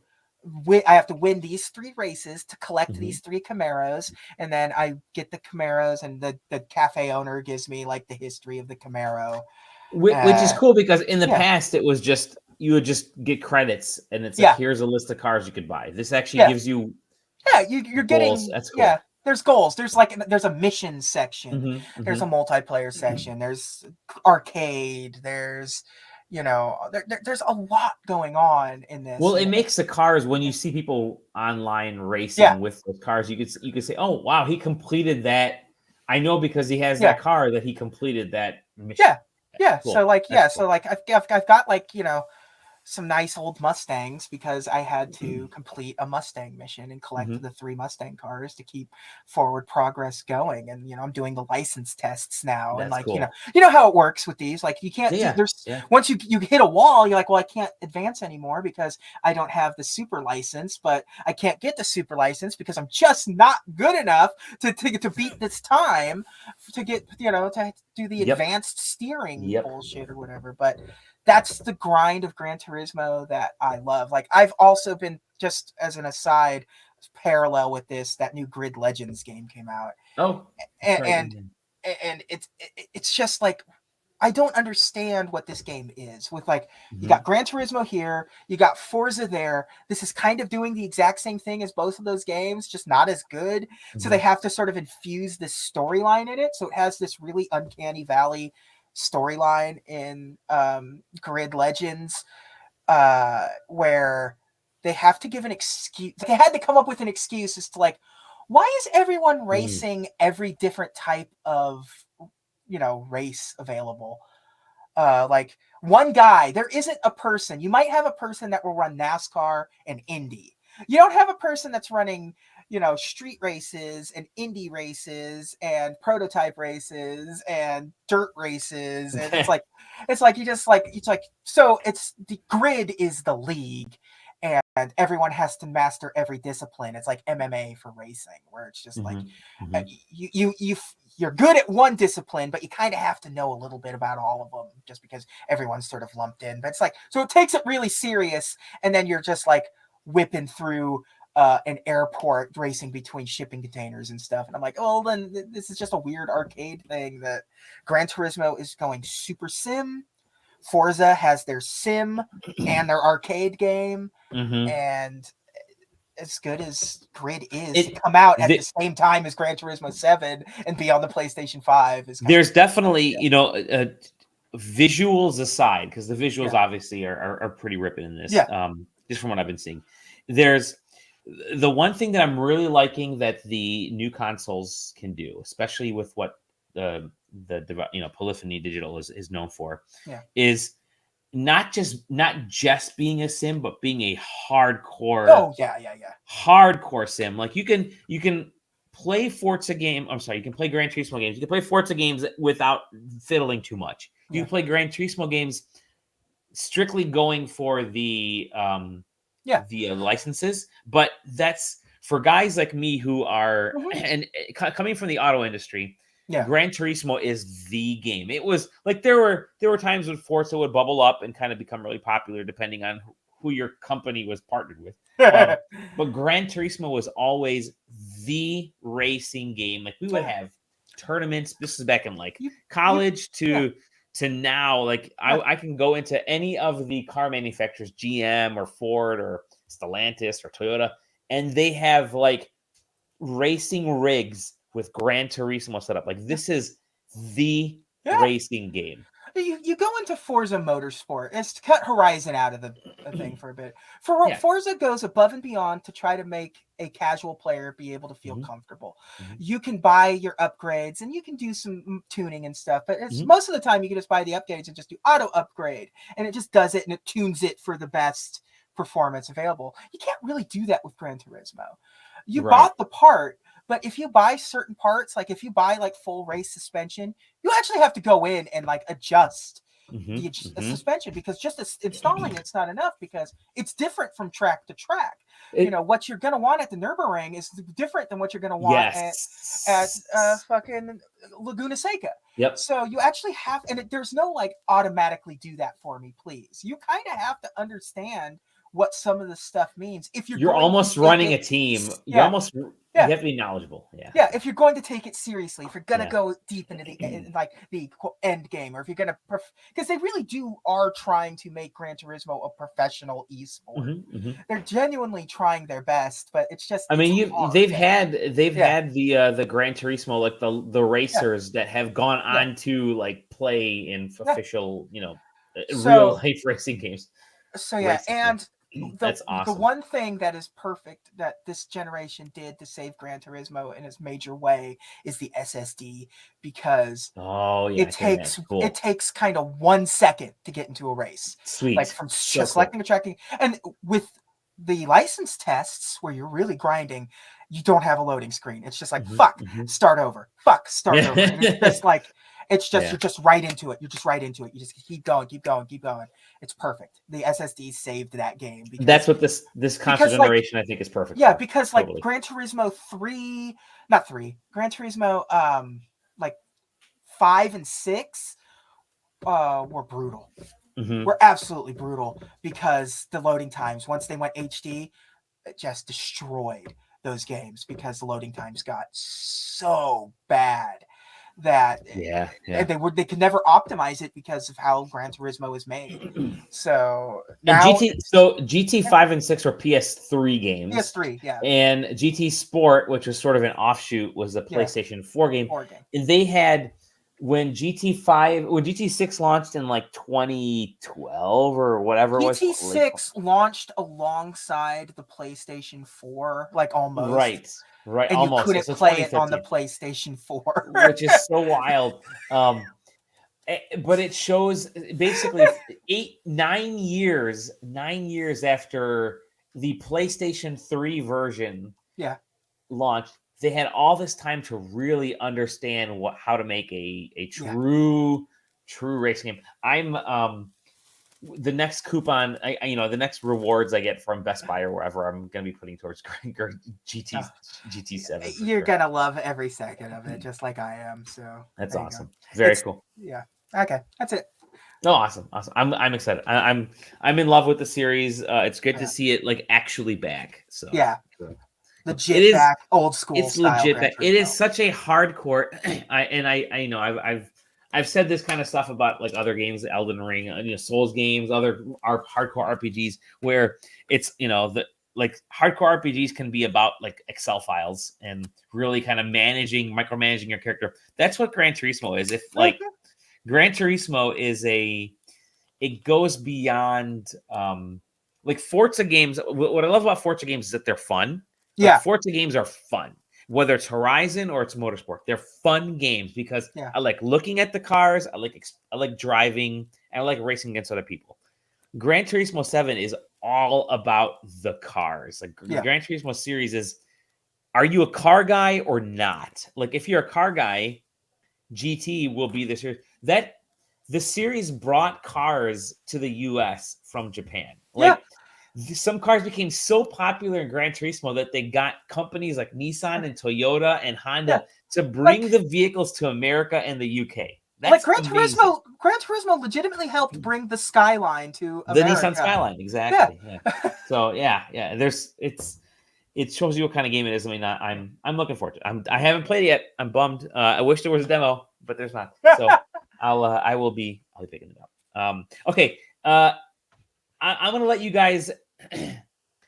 I've been doing two things. I've been fucking around with the Steam Deck and finding out, and I've been playing Triangle Strategy. I'm gonna let you guys pick what you want me to talk about. All right, Taylor, what do you think? I mean, here's the thing: is that you have to at least tell the show about how you fucked around. But I am also curious to just give me your like 2-minute brief about Triangle. I'm going to be completely and brutally honest. I do not give a shit about Triangle Strategy. Yeah, that's why I want like 2 minutes. I want the cliff notes of Triangle. These will be the next good because I'm taking Zach's time because Zach's not here, so I'm going to steal some of his time. So Triangle Strategy. I love Final Fantasy Tactics Advance. I think Final Fantasy Tactics Advance is a terrific tactical game. It's better for me than Fire Emblem in terms and I love Fire Emblem as a series, but the Tactics Advance, not necessarily Tactics proper. Tactics Advance is it's very easy to get into. And it's very what you're doing. The controls are very easy. It's a very basic ass tactical strategy RPG game. Triangle Strategy is Tactics Advanced more than it is Final Fantasy Tactics, in that it's not like going crazy in terms of things you have to learn and new systems, because it literally feels like Tactics Advanced. And I love it. By the way, I'm like 10 hours into it, whatever. I played the demo. I went through the demo portion. I transferred everything over into. And I would say if you got a Switch, just download the demo. It gives you like hours of like the first few chapters, basically, of the game, several hours, and then all that transfers over to the full game. But I like it because I know exactly what I'm getting with it, which is just Tactics Advance. The only complaint I have with this game. Instead of a complaint, it's just it's more of something that irks me, and there's a couple things actually. One is that it takes a while to get into, because they front load a lot of lore and a lot of reasoning behind why things are happening in this world, because after it takes like a couple hours to really get past a lot of this initial lore aspect, and you're like, okay, enter, pass. Okay, I get it. You guys don't like each other. You don't like each other. You like each other. Got it. Done. Okay, cool. Done with that. Now I get into more of the actual battles and stuff, because the battles are the funnest part. So there's that. It's a little slow to get into. And then the visuals are actually a little on the muddy side initial, and that's that it's not the Switch's fault. It's not whatever other platform it's going to be on. It's by design this way. Octopath Traveler was a little different because it was a different setup to a game. In that you traveled or you walked around the worlds. You had a lot of that kind of cool bloom, the HD 2D. You walked around cities and towns. You don't do that in this game. It's very much like a tactics game, right? You have more, you're managing maps rather than walking around in towns and doing stuff. And so you really notice, because you're staring at the same pixels over and over and over again when you're not in battles, you really notice things kind of getting a little bit on the muddier side. So it's and I think, again, that's sort of the design issue of what the game is. Cool to go to HD 2D. Would love to see more like color variation in this game rather than that grayish brown color that you see that works really well in Octopath Traveler. doesn't work so much here. But again, I'm enjoying it because it's Final Fantasy Tactics Advance. So if you like Final Fantasy Tactics Advance and Advance 2, you're going to love this game. Taylor, you said you'd be interested in if this is on Steam Deck. Just get it on Steam Deck. If you want to fuck around with the demo on the Switch, it's free.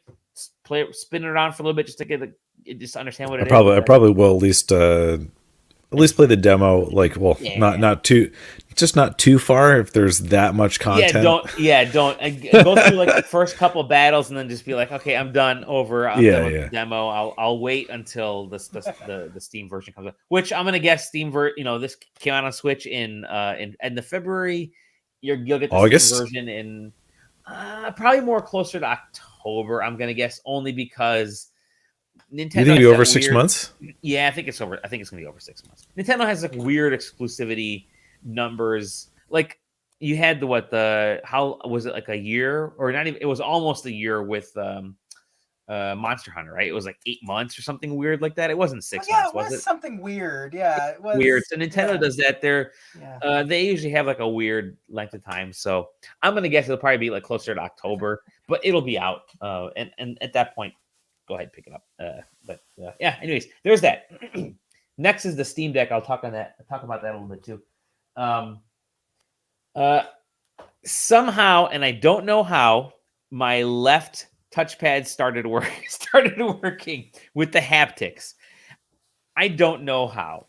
I had contacted Valve and I said, hey, I'm having issues with my Steam Deck because first I hopped online. I kind of documented all the little problems I was having. I'm like, are these? And I kind of figured it out into 3 columns. I said, column A, is it a software issue? Is like the OS is having? Is that having issues? Is it the OS or the specific game that I'm playing?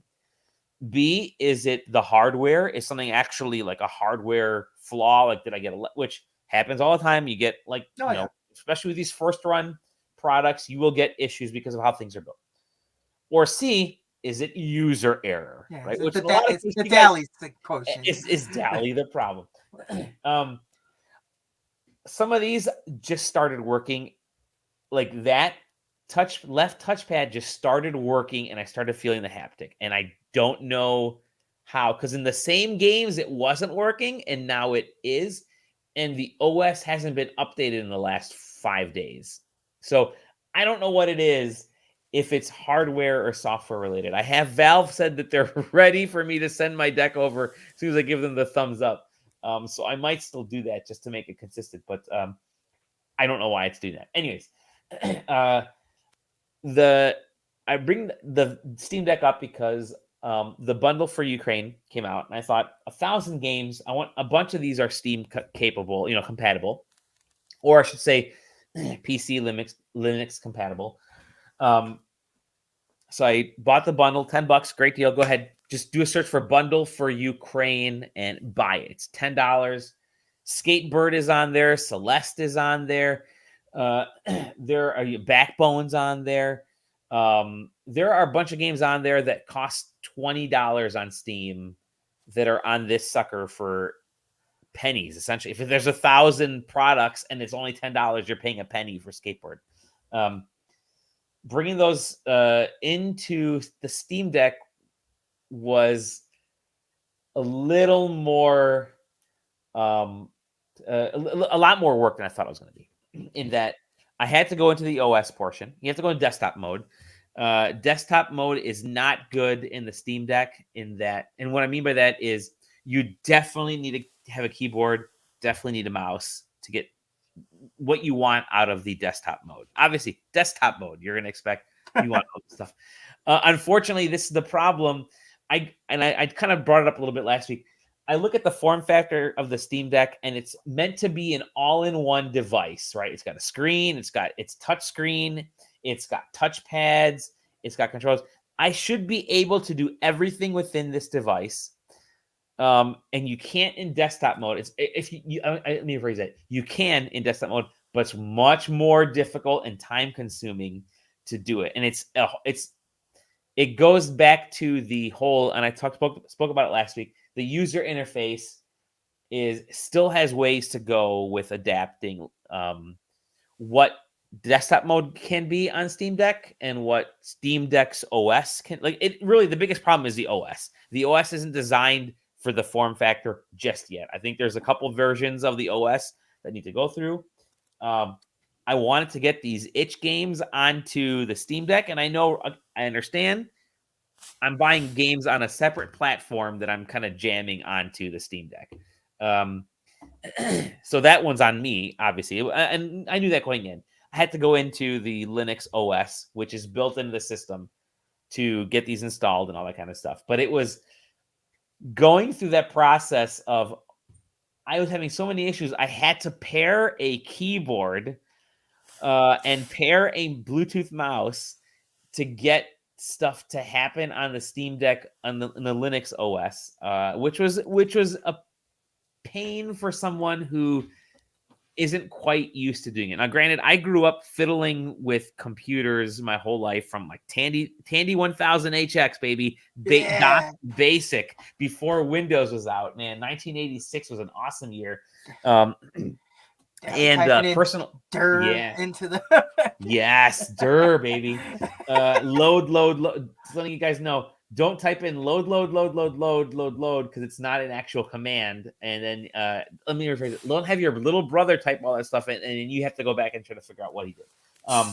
That was all of 1987 for me. Anyway, so I got all that running in the back end. Took a lot more time than it should have. I really do wish the Linux operating system that Steam had, at least the Steam overlays would have been built into it a little bit better, so that I could use the Steam keyboard, because you can't use this. You have to use that awkward method of loading up Steam as well as while you're in the Linux OS, you have to actually load up Steam as a separate app to use the Steam keyboard.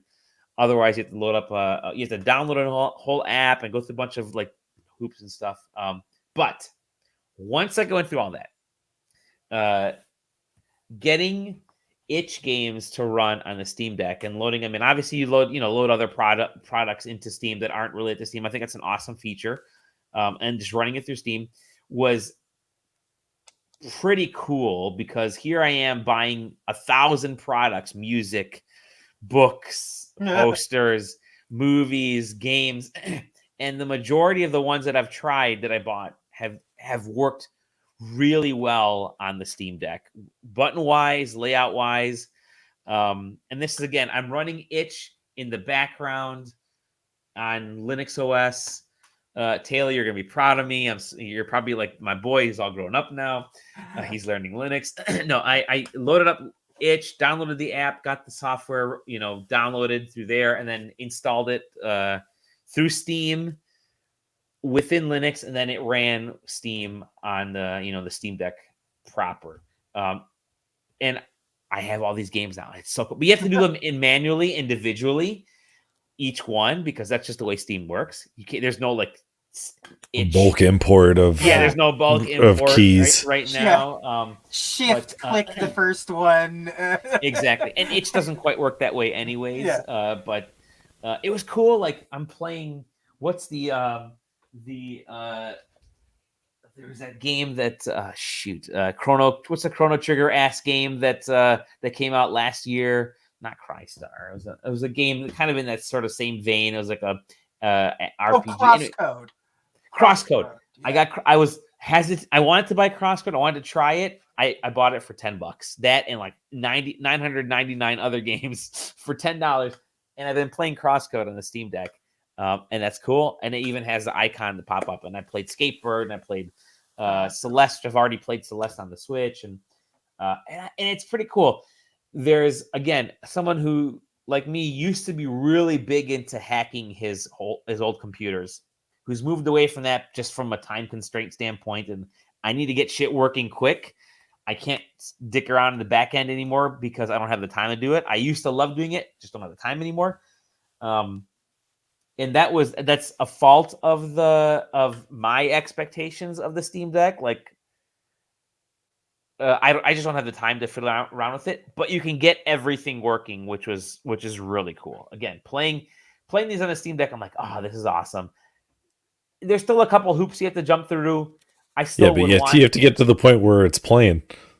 Exactly. You have to get to the point where it's like, but when you get playing, they play fine. So, yeah, like I said, it was, made me remember the old days of from like late 80s through all of the 90s through the early 2000s. So like a 20-year span, guys, I'm old. A 20-year span where I would go into like the BIOS of computers and just, type, hack away, type, and figure shit out and make computers run the way I wanted them to run. I'm like, I'm making the Steam Deck. It made me feel like that again, which was pretty cool. Again, I don't fucking have the time to do that. I just want to like press play, game work type of thing. I've gone into like Neanderthal levels, but I got it. I got it to work. I'll make it a point. And it was really cool that all the controls worked. Didn't have any issues at that standpoint. I'm gonna make the point again. Steam Deck is the week and a half, 2 weeks that I've had it right now.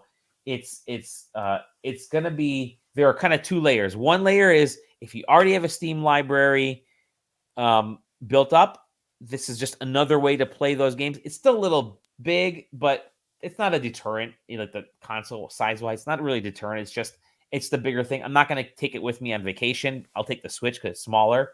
But it's a neat way to access the Steam games again. That if I don't want to play them on the TV or on my laptop or on my other screens.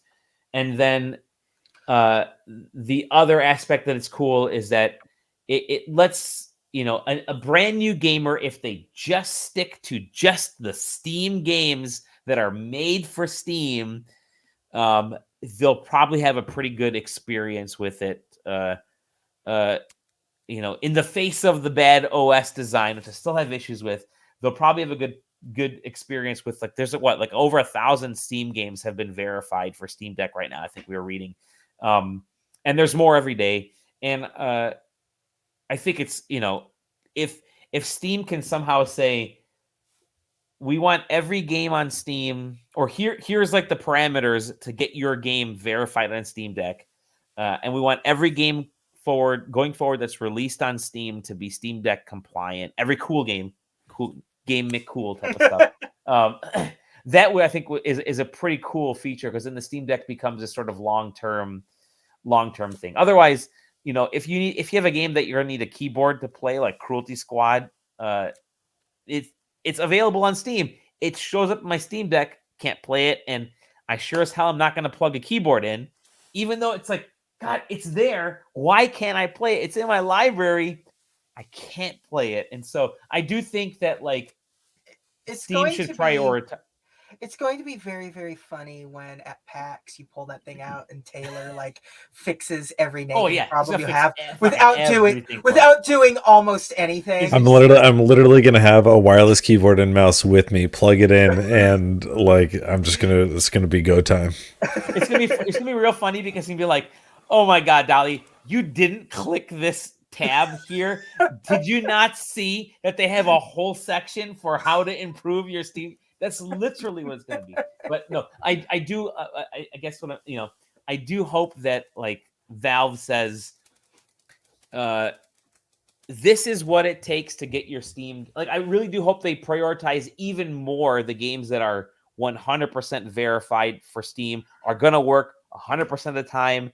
When you load up a game on the Steam Deck, it's automatically going to go into these settings. You don't have to flip and adjust settings along the way. And that's what I like about like consoles right now, is that for the most part, like the Switch, the Xbox, the PlayStation 5, you load up a game, it's going to work 100% of the time. And then I call it the opt-in. I'd rather opt in to make the frame rate better or the visuals better, instead of having to adjust the game to make it function as well as it can, So I hope Steam has, hope Valve works with developers and says, hey, by the way, here's the little things you guys got to do, that when it loads up on Steam, it's always got to function in this mode, regardless of what computer it's on. It's got to function first in Steam Deck mode, and then individual owners that have it on a really hot desktop or laptop or gaming device, whatever, can make those adjustments separately. I'm hopeful that Valve, at least through Steam, if not the developers themselves can do that. I think that would take that hesitation away from like folks like me, which have issues with certain parts of the Steam Deck, to really kind of help even that out. So yeah, I'm slowly getting better with the Steam Deck. I love loading shit in and doing stuff in the background. I'm looking forward to fucking around and finding out even more. I mean, boy, are my arms tired, guys. Boy, are my arms tired. Because I don't want to discuss this too much more, just because we're closing in on 2 hours. But the the one thing is that we're talking about you're not going to recommend this for somebody who isn't a power user. Not yet. Yeah. But at the same time, I wouldn't, by your own admission, I don't think I'd really call you a Linux power user. Exactly. Or a Windows power user. Yeah. But look where you've gone from the day you got it in 2 weeks. Let me say this, because I was thinking about that too. This brought up the stuff, like I said, it brought up the stuff that over the last 20 years, 30 years, again, I'm sorry that I'm old, over the last few decades, where I was that guy that loved to just get into the back of a PC and just mess around with it. And it brought up thoughts today and yesterday, actually. When I've over the holidays, I had a relative say, "Hey, I'm looking for a gaming PC for my daughter. Their daughter is like 15 going on 16, or 14 going on 15. I'm looking for a gaming PC for my daughter. What would you recommend?" She just wants to play games, and she's starting to get into it. And I started thinking, I still would not recommend this to her, because if you're looking for a gaming PC, you're still going to want to do other stuff too. Like, you're still going to want to do your homework. You're still going to you can't recommend this to a person who's just getting into gaming, because they're going to expect this to replace their gaming PC, when it's not necessarily going to replace a PC, because you still want to do stuff like surf the web, like do things on a PC. But this is... It's a partner machine. It's a partner machine. And I could see this for someone, like, let's say you have a Chromebook. If you have a Chromebook and you want to get into gaming on PC or Mac or whatever, the Steam Deck might actually be a good enough option if you have a device that may not be powerful enough. If you're on a MacBook Air, grab yourself a Steam Deck if you want to get into PC gaming. If you have a good enough laptop, I probably wouldn't recommend a Steam Deck just yet, because you can do all of that on your laptop. And you can carry your laptop with you to your. And that really depends on your laptop. It's true. It does. Yeah. It does. But but you get the gist of what I'm saying is, like, you're looking for something that's. It purely depends on a gaming. It depends on what you already have. Exactly. And what you are expecting out of your mobile computing to become. It's an interesting product that I think folks who are really deep into like have big Steam libraries, like bigger than me. I'm only at 170 Steam games. Actually, I'm probably over 200 right now with all the itch games that I have downloaded. That's the borderline. You're gonna make me look, aren't you? Yeah, exactly. Oh, you guys are blowing past me. I think anybody who's in the gaming industry probably has hundreds of games because they just keep buying them on sale, or getting like free codes through Humble. But I think there is sort of this like weird point where it's like, if you have 15 games in Steam, don't buy the Steam Deck, because you only have 15 games that are. And how that means you're not buying a lot of Steam games, a lot of PC games. But if you have a couple hundred games, this might be, or over like 50 games, whatever, this might actually be kind of a cool little companion device that keeps those games coming back. It's an interesting thing. It's the same rhetoric everyone has of the like, well, you're going to have the Switch and an Xbox or a PlayStation 5. Yeah. It's that same yeah, exactly. No, I mean, I Yeah. completely agree.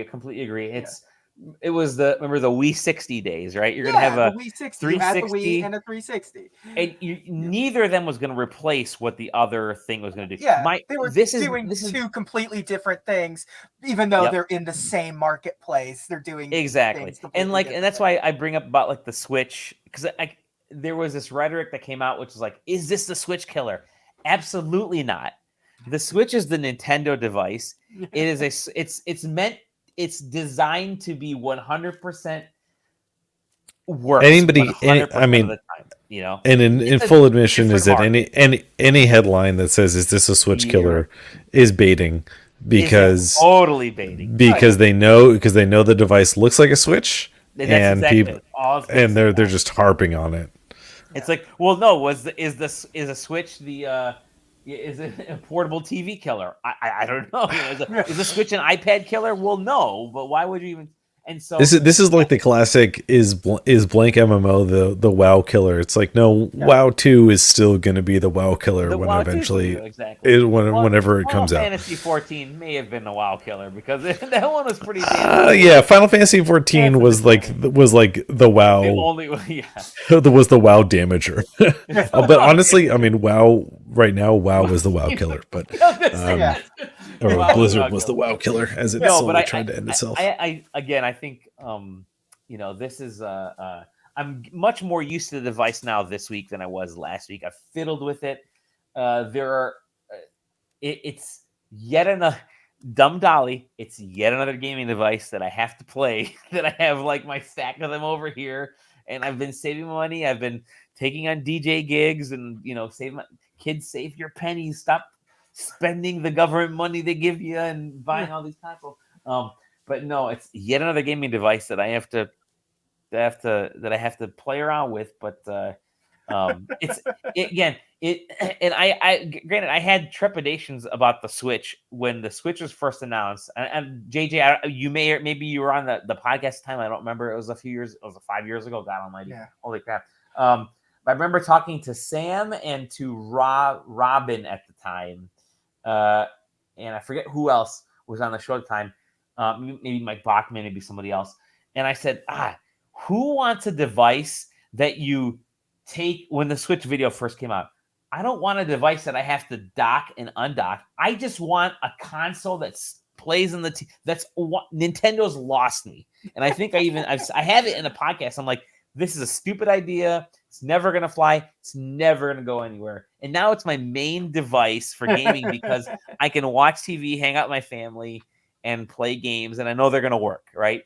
And I think with further tweaks to the OS and getting some of that stability, again, the Steam Deck it's still in beta. It's still in early access. It's still figuring out where its limits are, and you know what, I'm totally okay with that because I'm an early adopter. I'm sending my feedback to Valve all the time. Every time I turn this on and play it and use it, and they're learning, and their teams are learning of what users of a device like this actually want and what that Steam Deck 2 is going to be. And I think they're learning a lot. And I still, Taylor, you said it before, I'm bringing up Steam Deck 2 is going to be a much better device than this. It's going to run Steam OS 5 or whatever is available at the time. It's going to be solid.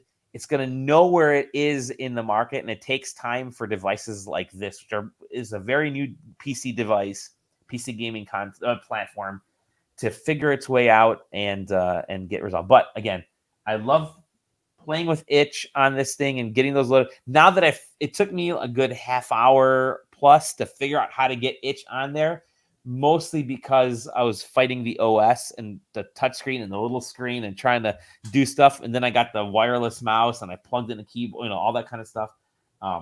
Once I got past that and kind of got the cadence of how to load the itch games, it became easy, just a little more tedious going into the OS. But yeah, that's all working. I'm gonna have fun playing around with it more. I'm sorry, Ryan, if you're listening. I'm not gonna sell it yet. I know I can get $1,500 for this thing and pay off my trip to PAX East, but I'm not gonna be selling it anytime soon. But it's weird that I'm more curious to find out what I can do with this thing outside of Steam than I am within. It's like, okay, the Steam part's done. Now what can I do with it? Now I can go into Linux. Well, Can I use it as a drawing tablet? Can I use this as a TV that was device? sort of always the background narrative to the Steam Deck too. For It's sure. like, yeah, cool, portable Steam player. Am I gonna be able to put Windows on this But thing? what else can I do? Am I gonna be able to fucking run? I mean, yeah, and the good news is that we're just gonna hit the stride. Oh, yeah. You know, after the Q2, Q3 folks get it and see exactly how far people are gonna stretch it. That's gonna be the real question. It's gonna be it's gonna be so fun when they've just like absolutely lay this thing bare ass to the world. Like it's going to be so good. It's just to see the crazy shit they're gonna get out of the Steam Deck when it's all said and done. What I'm really kind of excited for with the Steam Deck, and I think I mentioned this before it came out. That's the alcohol kicking in. I mentioned this in years past. It's going to be cool what the mod community and the hobbyist community actually do with this, because it's much more open a platform. You did see cool things with the Switch, right? People did some fun, cool stuff with the Switch, but you're still kind of hamstrung to Nintendo's walled garden from a software standpoint. Steam Deck is much more open, and I'm really curious to see what folks come up with in terms of the software stuff. Hardware stuff, it's different than like the Switch, because the Switch does their removable control, the controller aspect, the social aspect. But I'm very curious on the software side, what kind of fun people have with this thing. And because Valve said, here's the 3D models of this thing, have fun. Yeah, I think that's kind of cool, because sorry, go ahead. I was gonna say, I can't wait for somebody to make like a VR headset that the thing plugs into, just to like Google Cardboard, but like snap it in there. You remember that the Switch, the ugly ass Switch VR headset that didn't work? No, I'm very curious to see, and I this is from just the hardware side. I haven't looked at the 3D files, but if they include like the attachments for like the standoffs, do they include the screw attachment locations? Like, what were the actual? So I got to dive into that a little bit more, because if they do include stuff like, here's where the screws attach, here's where the heat sink is, here's where the fan goes, here's where this on the sort of the B side of those plastics, that gives folks a really cool idea of, this is the engineer in me thinking of like, oh, I have like all the parts that interface with like the actual Steam motherboard and the Steam fan. I can build out from that, and I can make a Steam Deck that looks like a Pip-Boy. I can make a Steam Deck that looks like this, and here's the file, and you can put that stuff out there to print out. And I'm letting you know, the Steam Deck's not hard to take apart. I've been tempted to. I'm not going to, because I'll avoid warranties, but it's much easier to take apart than other gaming devices, which is pretty cool. Other tablets and stuff. So I'm very curious to see what kind of fun people have with Valve making this much more open platform than other devices like this. And yeah, definitely it's growing on me for sure. And it's not necessarily for the Steam part. It's growing on me for I want to fiddle with this and do some other things, hobbyist side stuff. So that's my Steam Deck talk of the week. Thank you for coming to my TED Talk. That's 2 hours, baby. All right, say our new shorter format. Yeah, it's loose. You know what? It was definitely looser today. I think we were we were more interacting with each other than saying our pieces, than reading a bullet point list, which is pretty cool. So, and we're going to be refining this over the next few weeks too. And because what I'd love to get to is just more conversational. It's like, hey, Taylor, tell me a little bit about Gran Turismo. And Taylor would say, well, I played it. And I'm like, okay, what color are the cars? Well, you have silver cars and red cars. What are the tires like? Tires are round. Are there tracks in this? There are 6. Would you like me to name them? Sure. That kind of shit. Much more conversational rather than let me tell you of all the things I hate and don't hate about a game type of thing. But we'll get there. Little by little, we'll work it. We'll be making this more interactive. It's fun. Between us, not you people that are. Yeah. Fuck you, listeners and viewers. I'm just kidding. We love you guys. We love you guys. Please don't go. Please don't go. Please don't go. But yeah, thank you guys for joining us. 11 o'clock. It's beautiful. Thank you, Playland. Definitely, like I said, you know what? Here, I'm just gonna post this right here. I'm gonna share the link here. Oop, Chrome tab. There it is. Definitely check out, if you have not, the bundle for Ukraine. They started off at 2 million. Then they said, well, what if we pump this sucker up to 4 million? They said that this like late last night, early this morning. They're already at 4.259. If I refresh this, it'll probably be closer to 4. Yeah, there you go, 4.3 million. Buy it. It's the best bundle I've ever come across in video games. And there's some really cool bundles on itch, and not just this one, but this is just the latest. Some great stuff on here. Crosscode, Skateboard, Backbone. There are other games. Goner. I think that's the price of Figment. That's the price of admission right there. It's $10 gets you just those like 5 games. Do it totally. That's nothing.